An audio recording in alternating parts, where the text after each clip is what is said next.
वृषबाण media की खास प्रस्तुति ब्रजमाला। चारों धामों से निराला ब्रज धाम के दर्शन कर लो जी, जिसमें आप देखेंगे ब्रज के प्राचीन मंदिरों, कुंडों के पौराणिक महत्व के साथ साथ कुछ अनसुने किस्से व कहानियां।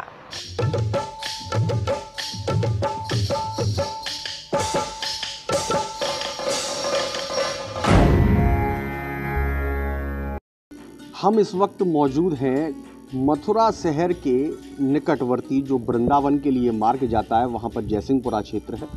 जयसिंहपुरा क्षेत्र में प्राचीन गणेश टीला क्षेत्र है।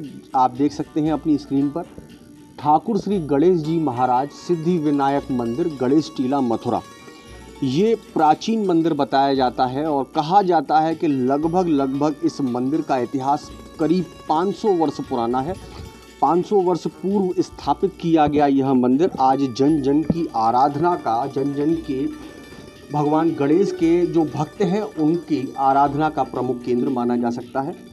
इसमें शुरुआत हुई ये सीढ़ियों से, और सीढ़ियों से जब हम पार जाएंगे तो वहाँ पर भगवान गणेश का मंदिर का प्रांगण आएगा और उस प्रांगण के बाद में भगवान गणेश का श्री विग्रह उपस्थित है। आइए तो आपको लेके चलते हैं भगवान गणेश के उस मंदिर की ओर।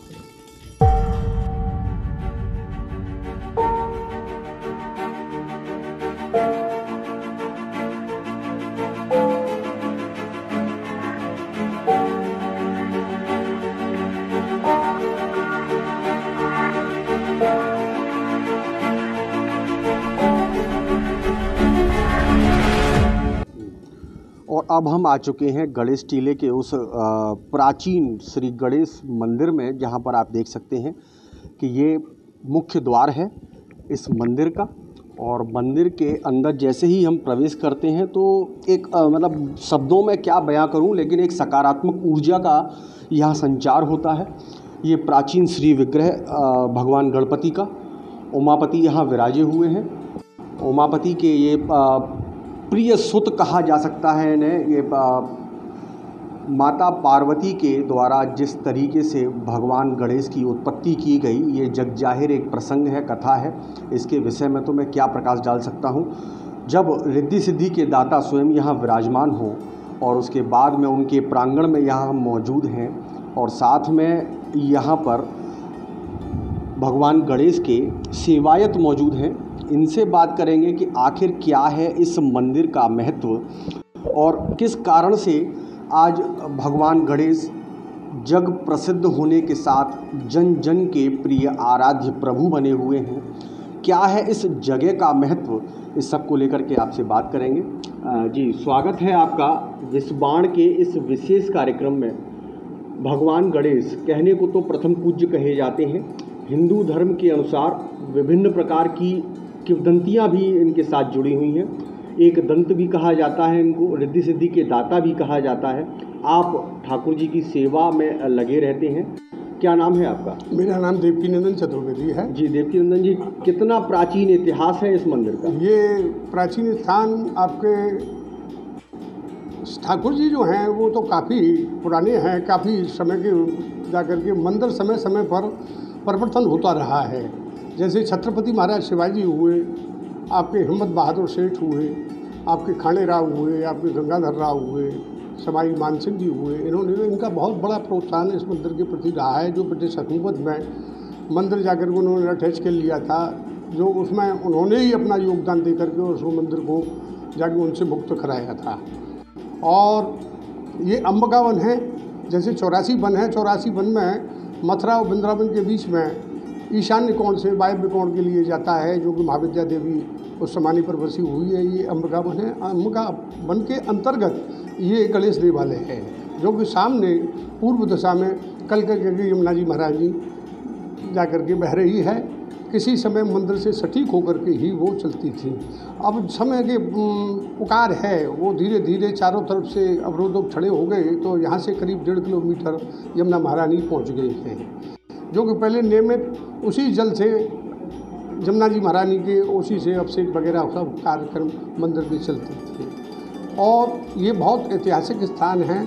जिस समय छत्रपति महाराज शिवाजी और फल की टोकरी से द्वारा निकल के आगरा किले से भागे थे, उस समय पुत्र संभा को लेकर के आपके यहीं पर मंदिर पर आकर के वो रहती है।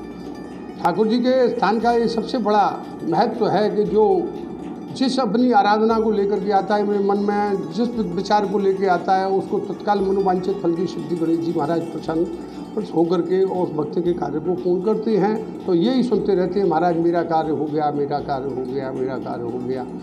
कोई सोना, कोई चांदी के जाकर के सफिया चढ़ाता है, अपनी मान्यता करता है, कोई ठाकुर जी की सेवा करता है, पोशाक बनवाता है, ठाकुर जी जिसकी मनोकामना पूरी करते हैं वो दौड़ करके आने लगता है। तो ये स्थान एकांत में था, बिल्कुल टीले पर है।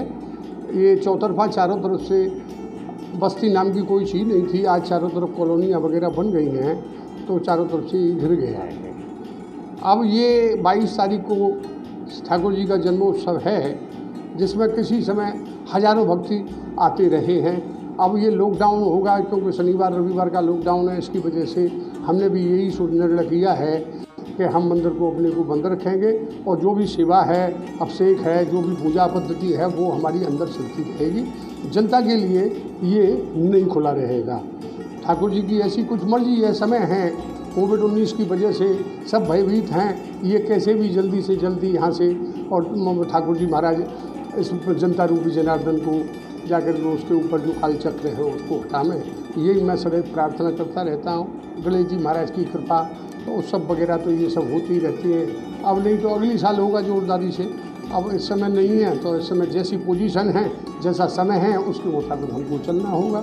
अच्छा रेवती नंदन जी, एक बात सामने आती है, जब 84 कोस ब्रजमंडल के 84 कोस के विषय में जब भी कोई बात उठती है तो यहाँ प्राचीन और अति प्राचीनतम मंदिरों का यहाँ समावेश कहा जाता है।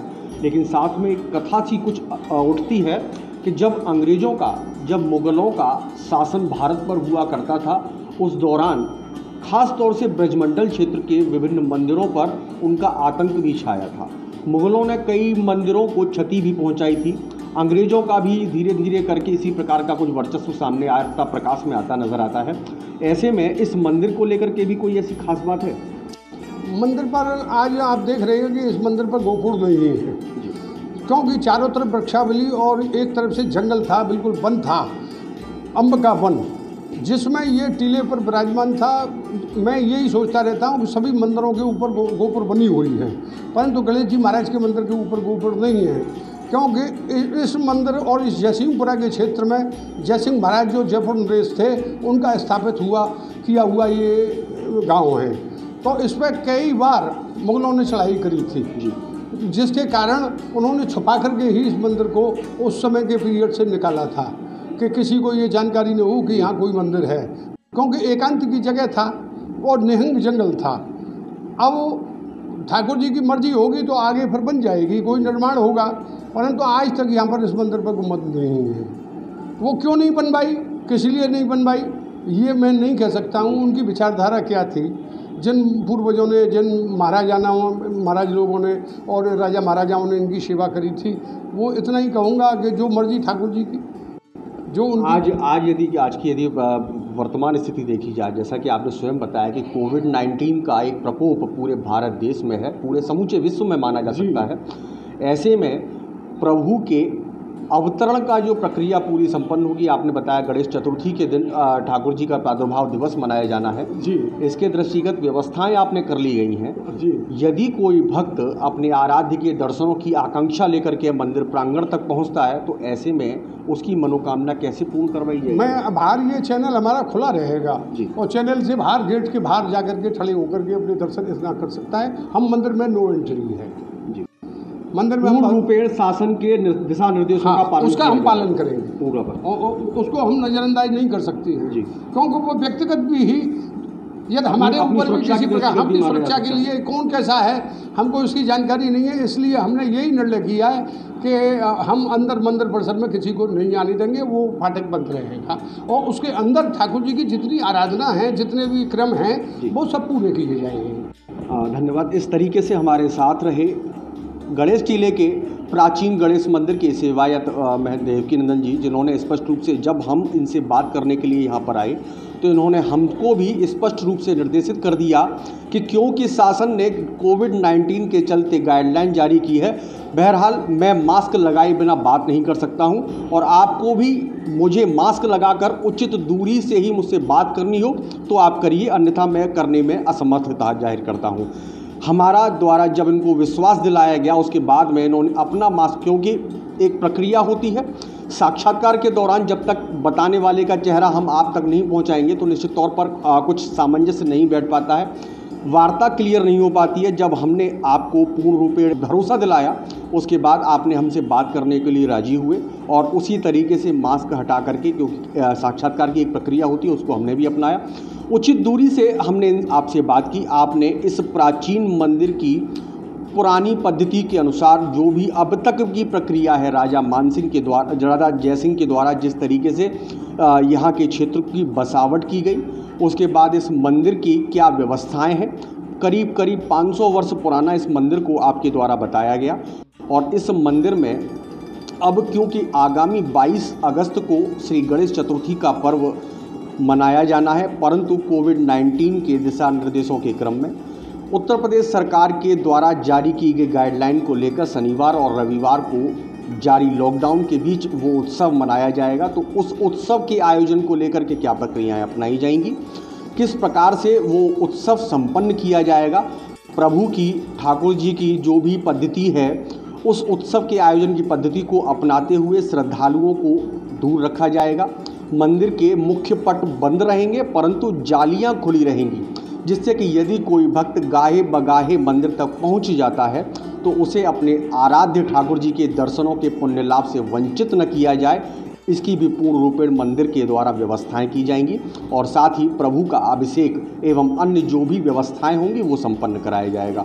विश्व बाण के लिए अपने सहयोगी पवन आनंद के साथ मोहित चतुर्वेदी।